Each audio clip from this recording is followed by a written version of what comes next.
Bonjour à tous et bienvenue dans cet épisode de l'Eco Weekend. Cette semaine a révélé son lot de statistiques économiques et celles-ci dépeignent un environnement idéal pour les marchés financiers, c'est-à-dire une évolution suffisamment positive que pour satisfaire les investisseurs, mais pas assez que pour suspendre les soutiens monétaires ou budgétaires à l'œuvre. Ainsi, en Europe, la réunion de la Banque Centrale Européenne la semaine prochaine laisse planer de moins en moins de doutes. Christine Lagarde a en effet annoncé cette semaine maintenir les soutiens à la reprise qui est encore jugée trop fragile. De son côté, la Commission, d'une part, a autorisé les États à prolonger leur déficit budgétaire en 2022, le critère de déficit inférieur à 3% est donc toujours suspendu, et d'autre part, elle a annoncé que son programme d'emprunt pour financer les plans nationaux de relance s'élèverait à 80 milliards d'euros en juin.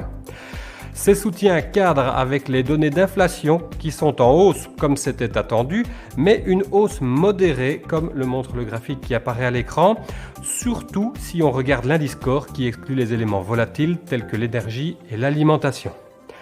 Les indices PMI de mai montrent quant à eux un net redressement du secteur des services et un niveau d'activité du côté manufacturier qui n'a jamais été atteint depuis que les données PMI existent, c'était en juin 1997.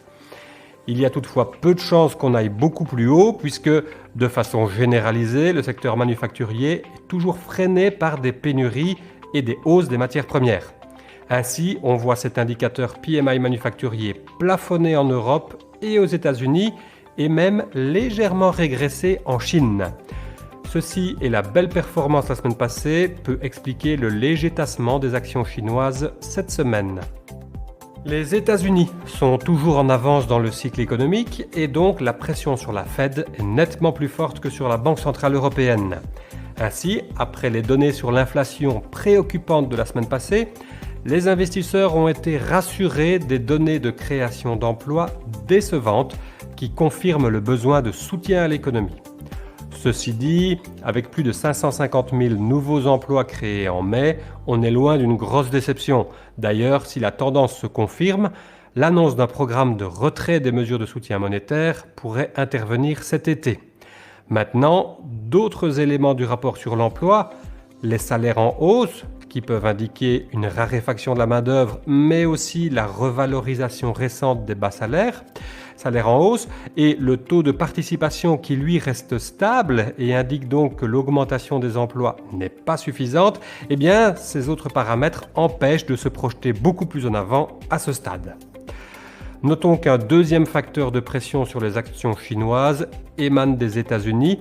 Le président Biden a maintenu une liste de titres chinois qui sont prohibés car des entreprises qui sont en lien trop étroit avec des activités militaires. Dans l'actualité cette semaine, l'OCDE a dévoilé ses dernières révisions des perspectives économiques pour 2021. Celle-ci affiche une croissance qui est revue à la hausse, mais insiste sur les inégalités entre pays et l'importance des politiques budgétaires pour maintenir et renforcer cette reprise. Pour terminer, notons que l'OPEP s'est également réunie cette semaine et s'il y a bien eu décision d'augmenter l'offre, celle-ci servira uniquement à maintenir l'équilibre sur les marchés afin de pallier à l'embargo sur le pétrole iranien et à l'augmentation de la demande. Il s'agit donc d'une réduction des quotas mais pas de leur élimination. Le cours s'est donc bien apprécié comme on le voit dans le tableau des performances de la semaine.